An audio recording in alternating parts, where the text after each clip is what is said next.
내일 성찬식이 있습니다. 그래서 오늘의 말씀의 주제를 예수님의 살을 먹고 피를 마심이라 라고 하는 주제로 말씀을 나누고자 합니다. 오늘 본문에 보면 예수님께서 제자들에게 뭐라고 말합니까? 내 살을 먹고 내 피를 마셔라, 이렇게 말씀을 하고 있습니다. 내 살을 먹어라, 내 몸을 먹어라. 그래서 우리 그리스도인들은 예수님의 몸을 먹고 예수님의 피를 마셔야 합니다. 얼핏 보기에는 이해가 가지 않지요. 얼핏 보기에는 끔찍한 일입니다. 어떻게 우리가 예수님의 몸을 먹고 예수님의 피를 마실 수가 있는가? 아니, 어떻게 예수님의 몸을 먹고 예수님의 피를 마시라고 하시나? 그저 이해가 되지 않고 끔찍한 일입니다. 그래서 초대교회 성도들이 모일 때마다 이 성찬식을 하게 되는데, 이 성찬식을 하게 될 때 기독교를 반대하는 사람들이 예수 믿는 사람들은 사람을 잡아먹는 식인종이다, 이렇게 오해를 하고 핍박을 하기도 했습니다. 예수님의 몸, 사람의 몸이라는 얘기 아닙니까? 예수님의 피, 사람의 피라는 얘기 아닙니까? 그러니까 예수님의 몸을 먹고 예수님의 피를 마셔야 한다고 하는 것은 사람을 잡아먹으라는 얘기예요. 그래서 식인종이라고 하는 오해를 받아서 핍박의 요인이 되기도 했습니다. 그러면 예수님께서 말씀하신 자신의 살을 먹고 피를 마시라고 이렇게 말씀을 하셨는데, 이렇게 말씀하신 것은 무엇을 의미하는가? 정말 예수님의 살을 먹고 예수님의 피를 마셔야 하는가? 그렇다면 오늘날 우리는 어떻게 예수님의 살을 먹고 오늘날 우리는 어떻게 예수님의 피를 마셔야 하는가? 그 부분에 대해서 한번 생각을 하고 오늘 특별히 성찬식을 행하려고 합니다. 예수님의 살을 먹고 예수님의 피를 마시라고 하는 이 말씀의 의미는 첫 번째로 예수님의 생명을 먹고 마시라는 뜻입니다. 예수님의 생명. 우리가 배가 고프면 어떻게 합니까? 음식을 먹어요.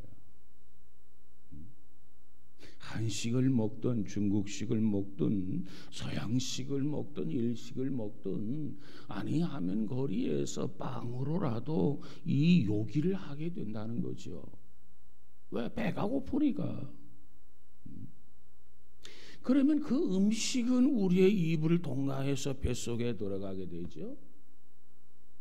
그러면 소화를 하게 되고, 소화가 되면 그것이 우리의 살이 되고 우리의 뼈가 되고 우리의 피가 되고 우리의 생명이 됩니다.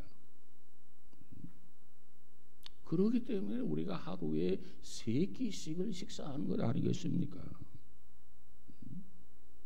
이렇게 밥을 먹지 아니하면 어떻게 되죠? 죽어요. 밥을 먹어야 한단 말이죠. 그렇기 때문에 양식을 먹지 아니하면, 음식을 먹지 아니하면 우리 육신이 살아남을 수가 없어요. 또 우리에게 있어서 사람의 피가 모자라면 어떻게 됩니까? 피가 모자라면 역시 우리가 죽게 됩니다. 특별히 교통사고를 당했다든가, 또 어떤 수술을 해서 피를 많이 흘리게 되는 사람은 어떻게 돼야 되느냐? 그냥 놔두면 죽어요. 피를 많이 흘렸기 때문에. 그러면 어떻게 해야 됩니까? 그 사람으로 하여금 피를 먹게 해야 돼요. 교통사고를 통해서 피를 많이 흘렸든지 아니하면 수술을 통해서 피를 많이 흘렸든지 그대로 놔두면 죽어요. 피를 먹어야 살아요, 그 사람에게는. 그래서 이 모자라는 그 피를 먹어야 된단 말이죠.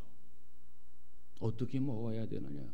입으로 먹고 마셔야 되느냐? 그게 아니라 주사를 통해서 혈관으로 피를 먹게 합니다. 이걸 수혈이라고 그러죠. 수혈을 해줘야 돼. 모자라는 피를 보충해줘야 된단 말이죠. 요한복음 6장 53절에 가서 보니까 예수님께서 뭐라고 말합니까? 예수님이 말씀하기를 내 살을 먹고 내 피를 마시지 아니하면 생명이 없다, 이렇게 말씀을 하셨어요. 내 살을 먹어야 되고 내 피를 마셔야만 생명이 있다는 겁니다. 먹지 아니하면 죽어요. 마시지 아니하면 죽는단 말이죠. 그렇기 때문에 내 살을 먹고 내 피를 마시는 사람은 생명을 얻는다는 이야기입니다. 생명을 얻는다. 우리 육신이 음식을 먹고 생명을 유지하고 살아갑니다. 우리 육신이 음식을 먹지 아니하면 생명을 유지할 수도 없고 살아갈 수가 없어. 마찬가지로 우리의 머리는 지식을 먹고 살아간다고 말할 수 있습니다. 지식. 그렇다면 우리의 영혼은 무엇을 먹고 살아갑니까? 우리 육신은 음식을 먹고 살아가고 우리의 머리는 지식을 먹고 살아가지만 우리의 영혼은 무엇을 먹고 살아가느냐 말이야. 우리 영혼. 우리 영혼이 죽지 아니하고 우리 영혼이 천국에 가서 사는 생명을 얻는 방법이 무엇입니까?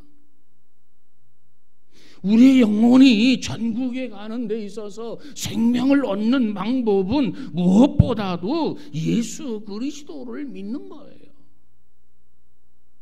그 일을 위해서 예수님께서 2000년 전에 이 땅에 오신 것입니다. 왜 오셨느냐? 우리는 죄 때문에 죽을 수밖에 없는 그러한 존재였습니다.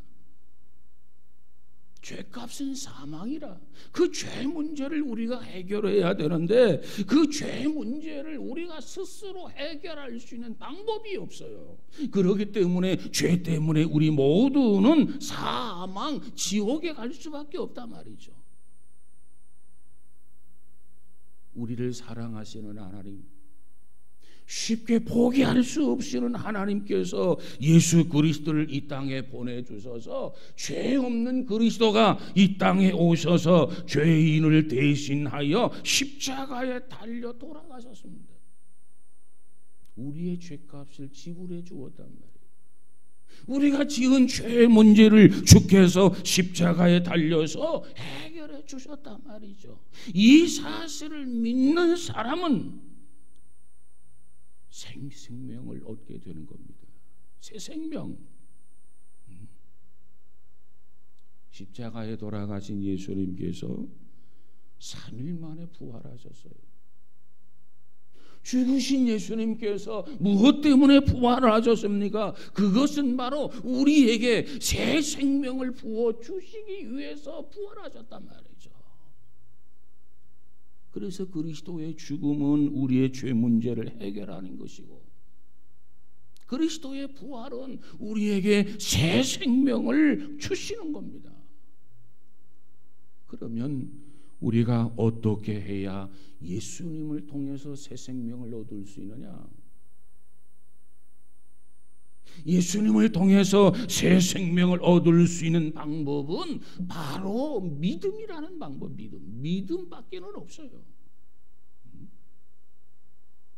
하나님은 시간과 공간을 초월하시는 그러한 분이십니다.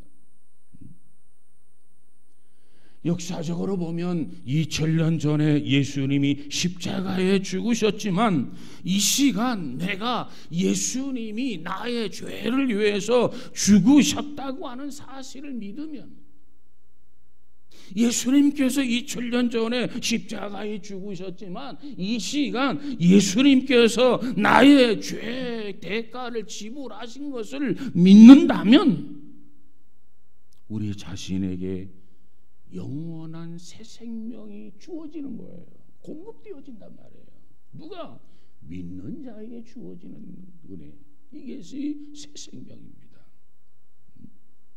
그래서 예수님께서 이와 같은 진리를 가르치시기 위해서 돌아가시기 전에 제자들을 모아놓고 가시적으로 이 진리를 말씀해 주신 것이 성찬식이에요. 빵을 나누어 주고 포도주를 나누어 주면서 제자들에게 뭐라고 말합니까? 이것을 받아 먹으라, 이것을 받아 마시라, 이렇게 명령을 하셨습니다. 그러면서 뭐라고 말씀하느냐? 이것을 항상 기념해라, 기념해라. 언제까지 기념해야 되느냐? 예수님께서 이 땅에 재림하는 그날까지 너희들은 반드시 이를 행하여 나를 기념하라, 이렇게 주께서 명령을 하셨습니다. 왜? 이 일을 통해서 우리가 새 생명을 얻었단 말이죠. 예수님께서 우리를 위해서 십자가를 지심으로 말미암아 우리의 죄 문제가 해결이 되었어요. 왜? 예수님의 죄의 대가를 지불해 주셨단 말이에요. 누구를 위해서? 우리를 위해서. 그리고 사흘 만에 부활하셨단 말이에요. 새 생명을 주었단 말이죠. 그러므로 이 성찬식을 행할 때마다 나의 죄는 다 해결이 되었고 나는 그리스도 안에서 새 생명을 얻었다고 하는 이 진리를 잊어버리면 안 된다. 주님 오신 그날까지 이 진리를 항상 믿고 기념하라는 겁니다. 그래서 오늘날 우리가 성찬식을 하게 되고, 특별히 금년 2017년도 후반기에 오늘 우리는 성찬식을 행하게 된 거예요. 여러분, 믿음으로 예수님의 새 생명을 받으시기를 주의 이름으로 축복합니다. 나는 그리스도를 통해서 죄 문제를 해결했다. 나는 그리스도의 새 생명을 받았다. 이와 같은 믿음을 가지고 확신하는 차원에서 다시 한번 떡을 마시고 포도주를 먹고 마시는 우리 모두가 되어지기를 주의 이름으로 축복합니다. 두 번째로 예수님이 살을 먹고 피를 마시라고 그랬어요. 두 번째 그 이유가 뭐냐? 예수님의 거룩한 인격, 예수님의 온전한 인격을 받아 먹으라, 그 이야기입니다. 6월절에 예수님께서 성찬식을 하게 되는데 이때 먹은 떡은 누룩이 들어가지 않은 떡이었습니다. 누룩이 섞이지 않은 떡이에요. 누룩이 섞이지 않는 떡은 맛이 있을까요? 맛이 없을까요? 맛이 없어요. 그런데 왜 누룩이 없는 그러한 떡을 먹으라고 했느냐? 누룩이라고 하는 것은 이 부패와 잘못된 것을 상징하는 것이 누룩입니다. 누룩, 부패를 상징한단 말이에요.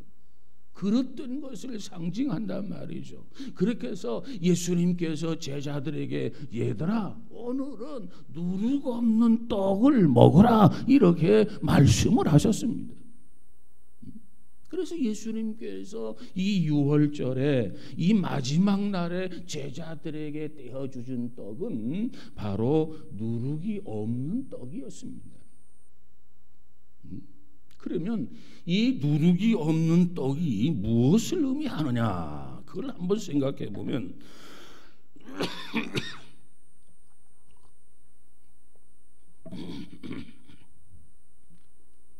예수님의 그 생활과 예수님의 그 인격은 깨끗하다는 겁니다. 누룩 없는 떡은 깨끗함을 의미해요. 누룩이 부패, 잘못된 것을 상징하기 때문에 그 누룩을 놓지 말고 누룩을 뺀 떡을 먹으라는 거예요. 그러니까 예수님의 생활, 예수님의 인격은 죄가 없는, 잘못된 것이 없는 깨끗한 분이라고 하는 것을 의미하는 겁니다. 그저 흠도 없고 그저 결정도 없는, 그저 완전한 것이라고 하는 의미예요. 오늘 우리 사람들은 그에 비하면 너무나 부패해 있어요. 우리는 너무나 타락했어요. 우리는 너무나 썩었어요. 우리에게는 너무나도 불순물이 많이 섞여 있어요. 순수한 인간을 찾아보기가 힘들어요. 순수한 인간이 없다 그 말이에요. 우리 중에 예수님을 믿음으로 죄 문제를 해결하고 구원을 받았을지라도 예전의 생활, 예전의 습관을 버리지 못하고 살아가는 사람들이 허다하다는 겁니다. 우리가 교리적으로 보면 죄 문제를 해결하고 구원을 받았다고 한다면 옛 습관을 버리고 정말 거듭난 사람으로서 온전히 새 사람으로 살아가야 되는데 그와 같은 사람이 그리 많지 않아요. 신앙생활을 한 지가 5년이 되고 10년이 되었으면 뭔가 생활이 달라지고 언어가 좀 달라지고 뭔가 새로워진 피조물로 살아가야 되는데 5년 10년이 되어서도 다른 것이 하나도 없는, 그 옛날과 다를 바가 없는 그런 사람들이 허다하다는 거예요. 우리 한국의 기독교 인구가 1,000만이다. 그 중에 진짜로 예수 그리스도를 바로 믿는 사람, 신실한 사람이 얼마나 되겠습니까? 한번 생각해 보세요. 정말 믿는다고 하면서도 주님을 본받지 못하는 삶을 살고 있단 말이에요.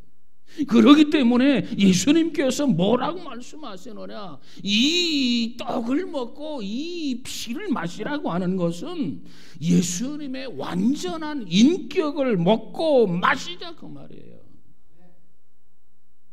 그러면 어떻게 예수님의 그 완전한 인격을 먹고 마실 수가 있느냐?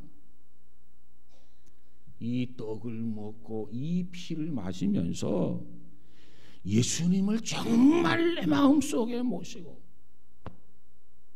우리의 생각, 우리의 삶이 정말 예수 닮은 삶을 살자 그 이야기입니다.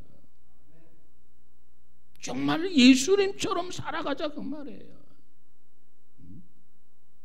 사도 바울은 갈라디아 2장 20절에서 말하기를 뭐라고 말합니까? 이제는 내가 사는 것이 아니라 내 안에 그리스도가 사신 것이라, 내 안에 예수님이 사신다, 이렇게 고백을 했어요. 내가 산 것이 아니라 내 안에 예수님이 사신다. 그렇기 때문에 예수님처럼 살아갈 수 있는 거예요. 빌립보서 2장 5절에 보니까 바울이 뭐라고 말합니까? 너희 속에 이 마음을 품으라, 곧 그리스도 예수의 마음이니 그랬어요. 예수의 마음을 이 마음에 품고 살라고 말해요. 나의 옛날 욕심, 정욕, 이 모든 것은 죽었다는 겁니다. 이제 내 안에 계신 분은 예수님이고 내가 마음에 품은 것은 예수님의 마음을 품고 살라는 거예요. 오늘 성찬식을 행하면서 정말 예수님을 닮아가는, 예수님의 마음을 품고 살아가는 우리 모두가 되어지기를 주님의 이름으로 축복합니다. 러시아의 유명한 문호 도스토옙스키라는 사람이 있어요. 그가 나이 28살 때 혁명에 가담하게 됩니다. 그래서 체포되었어요. 재판을 받게 됩니다. 그리고 사형을 언도받았어요. 그래서 사형 집행날이 되어서 이제 형장에 끌려 나왔습니다. 그때 그 형을 집행하는 형리가 사형을 당하기 전에 마지막 5분이라고 하는 시간을 주겠다. 5분 동안 마지막으로 하고 싶은 이야기를 무슨 말이든지 해보라. 이렇게 기회를 주었습니다. 그러자 도스토옙스키는 무슨 말을 할까 망설였습니다. 자기 친구들, 자기 동료들, 자기 가족들, 그리고 친하게 지냈던 사람들 하나하나 생각하다 보니까 그저 5분 중에서 2분이 지나갔습니다. 그리고 지나온 날들을 생각하다가 그만 모든 생각이 멈추는 것이었습니다. 이제 내가 몇 분 후면 죽는구나. 자기 앞이 캄캄해졌습니다. 지금까지 살아오면서 나이 28살까지 살아오면서 죽음에 대해서 한 번도 생각해 본 적이 없었단 말이에요. 그런데 죽는다고 생각하니까 눈앞이 캄캄했을 뿐입니다. 이제 내가 죽으면 어떻게 되지? 이 땅에 와서 28년 동안 살다가 죽는다면 너무나도 싱겁지 않나? 이렇게 생각하다가 이제 5분이 지나서 총살을 당할 시간이 되었습니다. 이제는 마지막이구나. 이게 내가 죽는구나. 눈을 감고 기다리고 있는데 말소리가 들리게 됩니다. 말을 타고 와요. 황제의 특명을 가지고 왔다는 사람이 형을 중지하라고 외치는 소리를 들리게 됩니다. 그래서 사형 집행 그 직전에 기사회생을 하게 되는 거예요. 기적적으로 도스토옙스키가 살아나게 됩니다. 그리고 나서 죽음에 대해서 생각해 보는 겁니다. 지난 날 동안 죽음에 대해서 단 한 번도 생각해 본 적이 없는데 사형을 당할 뻔했던 이 도스토옙스키가 죽음이란 도대체 뭘까? 죽음에 대해서 심각하게 생각하다가 그 답을 얻게 되는데 예수님을 생각하게 됩니다. 그리고 그가 예수를 믿고 예수를 영접하게 됩니다. 그리고 나서는 그 다음에 죽음에 대해서 이 도스토옙스키는 두려워하지 않아요. 그의 삶이 완전히 달라졌습니다. 완전히 새로워졌습니다. 나는 이제 죽음이 두렵지 않다. 왜 그렇게 되었나요? 예수를 믿으면서 예수를 영접하면서 나의 삶의 주인은 그리스도다. 주님을 닮아가는 거룩한 생활을 그가 하게 된 것입니다. 사랑하는 여러분, 우리도 예수님을 닮으려고 노력하시기를 주의 이름으로 축복합니다. 예수님을 닮으려는 노력이 없었다면 오늘 이 성찬식을 참여하면서 예수님의 살을 먹고 피를 마시면서 다시 한번 결단하시기 바랍니다. 내가 왜 예수님의 살을 먹고 예수님의 피를 마셔야 하나? 예수님을 닮아가기 위해서라는 거예요. 예수님처럼 행동하기 위해서라는 겁니다. 오늘 우리에게 이와 같은 결심과 결단이 있어서 이 성찬식이 여러분에게 유익한 성찬식이 되어지기를 주의 이름으로 축복합니다. 세 번째로 예수님의 사랑과 봉사를 받아 먹으라는 뜻입니다. 예수님의 사랑과 봉사. 예수님은 하나님의 사랑의 결정입니다. 사랑의 불꽃입니다. 그 사랑 때문에 하나님은 그리스도를 보내주셨고, 예수님은 사랑 때문에 스스로 제물이 되셔서 십자가에 돌아가신 거예요. 하나님이 사랑했기 때문에 요한복음 14장 6절에 가서 보면은 3장 16절에 가서 보면 하나님이 세상을 이처럼 사랑하사, 하나님이 사랑하셨기 때문에 그리스도를 보내주신 거예요. 또 주님께서 죽음을 피하고 싶었어요. 그러나 나의 원대로 마옵시고 아버지 원대로 하옵소서, 이와 같이 기도한 것은 주님 또한 우리를 사랑하셨기 때문에 그렇습니다. 그런데 오늘날 이 땅에는 이와 같은 사랑을 찾아보기가 어렵다는 거예요. 찾아볼 수가 없다는 거예요. 이 진정한 사랑이 메말라가고 있다는 겁니다. 진정한 사랑을 찾을 수가 없어요. 요한복음 13장 1절에 보니까 예수님은 사람을 사랑하되 끝까지 최선을 다하여 영원토록 사랑하신다고 그랬어요. 끝까지 최선을 다하여 영원토록 사랑하신다.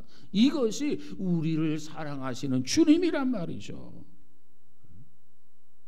그렇기 때문에 우리를 허물을 덮어주시는 그 사랑이고, 그러기에 우리가 슬픔에 빠졌을 때 우리를 위로해 주시는 그러한 사랑이고, 우리가 연약하고 나약했을 때 힘을 주시는 그 사랑이고, 우리를 한없이 끝없이 사랑하시는 사랑이시란 말이에요. 여러분, 우리가 세상을 살아가면서 얼마나 죄를 많이 지었습니까? 그런데 그때마다 예수님 앞에 나와서 예수님에게 우리의 죄를 고백하고 우리의 죄를 자백하고 용서를 구하면 주님은 우리를 너무너무 사랑하시기에 100이면 100가지의 죄를 다 덮어주시고 다 용서해 주신다는 겁니다. 우리를 그처럼 사랑하시는 거예요. 토마스 아킨포스라는 사람이 있어요. 그가 이런 말을 하게 됩니다. 그가 성경을 통달할지라도 세계 성현들의 명언을 다 기억한다 할지라도 사랑이 없으면 그대의 인격은 아무것도 아니다. 신구약 성경을 통달한다 할지라도, 세계 명언을 다 기억한다 할지라도 정말 사랑이 없으면 그대의 인격은 아무것도 아니다. 여러분, 진정한 사랑이 필요하다는 것 아니겠습니까? 진정한 사랑은 무엇입니까? 죄를 덮어주고 화해를 하는 겁니다. 이 사랑이 있는 곳에는 분열이 없어요. 이 사랑이 있는 곳에는 시기가 없어요. 이 사랑이 있는 곳에는 싸움이 없어요. 사랑하는 여러분, 그런데 이 세상에는 이 사랑이 점점 사라져가고 있어요. 오늘 이 마당에 우리 그리스도인들이, 하나님 앞에 이 사랑을 받은 우리 그리스도인들이 진정한 사랑이 무엇인가를 이 세상에 보여줘야 된다 그 말이에요. 우리가 그리스도의 사랑의 사신이 되어야 된다 그 말이에요. 요한복음 13장 34절에 보니 예수님은 제자들에게 내가 너희들에게 새로운 계명을 주겠다. 서로 사랑하라. 내가 너희를 사랑한 것 같이 너희도 서로 사랑하라. 이렇게 말씀을 하셨어요. 오늘 우리는 무엇보다도 주님의 살을 먹고 피를 마심으로써 정말 주님이 주셨던 말씀, 내가 너희에게 새로운 계명을 주노니 서로 사랑해라. 내가 너희를 사랑한 것처럼 너희도 서로 사랑하라. 그렇습니다, 주님. 주님이 우리를 사랑한 것처럼 우리도 사랑하겠습니다. 서로 사랑하겠습니다. 내가 너희를 사랑한 것 같이 너희도 서로 사랑하라. 그 사랑으로 우리가 서로 사랑하려 합니다. 이와 같이 다짐을 하고 이와 같이 결심하면서 우리가 사랑의 실천자가 되어지기를 주의 이름으로 축복합니다. 이것이 진정한 사랑입니다. 우리가 추구하는 사랑, 주께서 주시는 그 사랑의 그 사랑. 서로 사랑하라. 내가 너희를 사랑한 것 같이 너희도 사랑하라. 이것이 진정한 사랑이고 우리가 실천해야 할 사랑이고 이 시대에 필요한 사랑이 아니겠습니까? 오늘 우리는 무엇보다도 이 성찬식을 통해서 주의 살을 먹고 피를 마심으로 이 사랑의 사도가 되고 실천자가 되어져서 진정한 사랑을 보여주는 귀한 성도 우리 모두가 다 되어지기를 주의 이름으로 축복합니다. 기도합니다. 거룩하신 아버지 감사합니다. 주님 말씀하기를 살을 먹고 피를 마시라고 했는데 그 의미가 무엇인가 우리가 세 가지를 살펴보았습니다. 무엇보다도 주님으로 말미암아 새 생명을 얻게 하심을 감사합니다. 죄 문제를 해결하고 새 생명을 얻어 싸운데 이제는 새 생명을 얻은 자처럼 살아갈 수 있는 귀한 성도들 되어지도록 주님 축복하여 주옵소서. 그래서 무엇보다도 주님을 온전히 닮아갈 수 있는 귀한 성도들 되어지게 하옵소서. 이 땅에 참 사랑이 필요합니다. 주께서 우리에게 참 사랑을 주셨고 그래서 그 사랑을 실천하고 서로 사랑하라고 말씀하셨는데 이제 이 성찬식에 참여함으로 정말 이 참 사랑을 받았을진데 참 사랑을 실천하며 살아가는 우리 모두가 되어지게 하여 주옵소서. 예수님 이름으로 기도하옵나이다. 아멘.